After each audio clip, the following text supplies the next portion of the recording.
Thank you, Piers, and welcome everyone.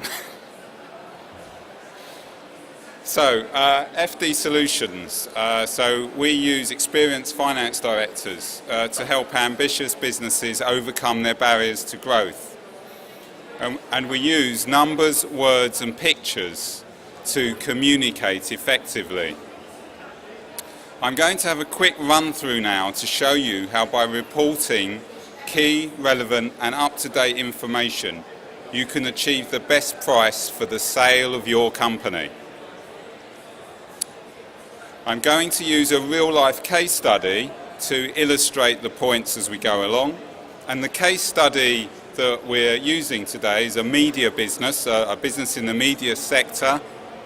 It has two founding owners and it was turning over about £3 million a year and was very profitable and cash rich. In fact, when they came to us, they had £1 million in the bank. And they'd also, at that stage, appointed sales agents to sell the business. So, how to get the best price for your company? So step one, accurate and meaningful management information. The value of a business is determined by its profitability, or EBITDA, times a multiple. So the more credible your numbers, the easier it will be to demonstrate your profitability and the more the purchaser will pay. In our case study, the interesting thing was that due to the successful business, they had no real need for internal management information, and their statutory accounts were always produced more than 6 months after the year end. The owners simply did not believe that they needed management information until they realised that this was a major barrier to selling the company for the right price. So we produced meaningful management information all on one page. So for example, we showed the profit and loss, the balance sheets and the funds flow statement showing the movements in cash of the business.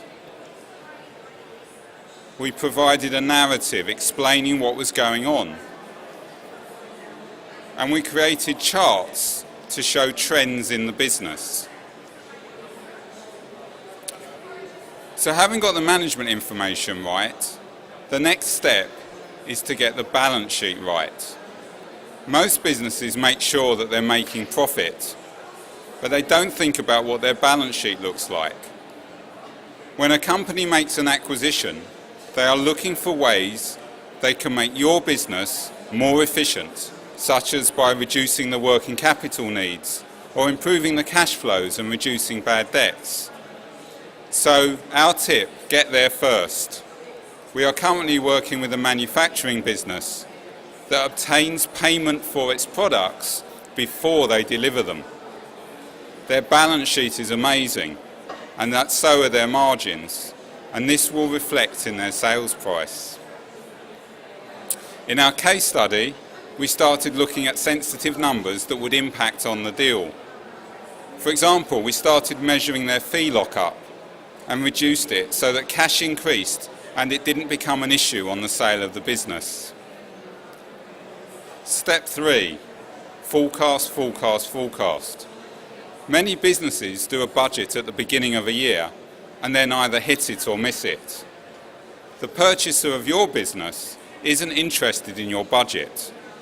They're interested in how much profit the business will make next year, the year after, and the year after that.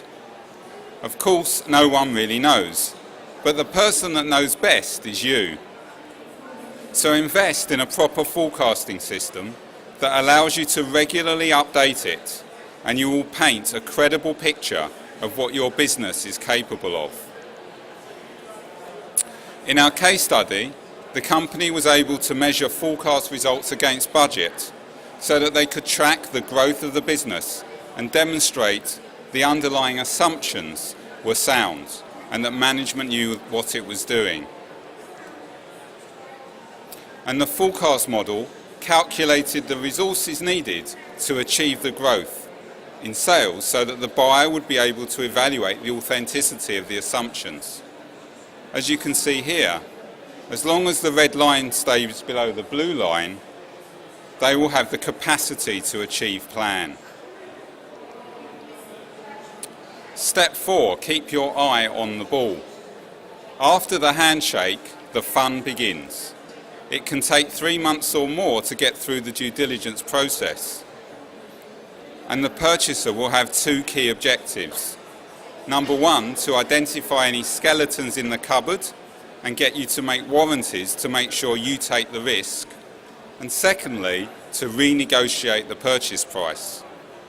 So make sure you have the right resources to handle their inquiries so that you can stay focused on growing the business. In our case study, we provided additional resource to the finance team so that the CEO knew that all of the information was being provided for due diligence. That allowed him to concentrate on running the business and making sure the profits kept rising. And in fact, the purchaser needed to get a move on because they were worried the price would actually go up. Step 5, get smart with the contract. Really understanding your numbers and having great forecasts will allow you to design the contract so that it suits you. Very often, there will be an earn-out arrangement where you will be paid a deferred consideration depending upon the results. The sale and purchase agreement will set out how this works, and you need to make sure that it's fair and reasonable. In our case study, a very large company was making the acquisition, and they were applying the large corporation tax rates to the earn-out profits. We persuaded them that our client was a small company and they should use the notional small company rate. This achieved a massive increase in the value to the seller. So, the lowest offer our client received for their business was £2 million, and the highest was £15 million.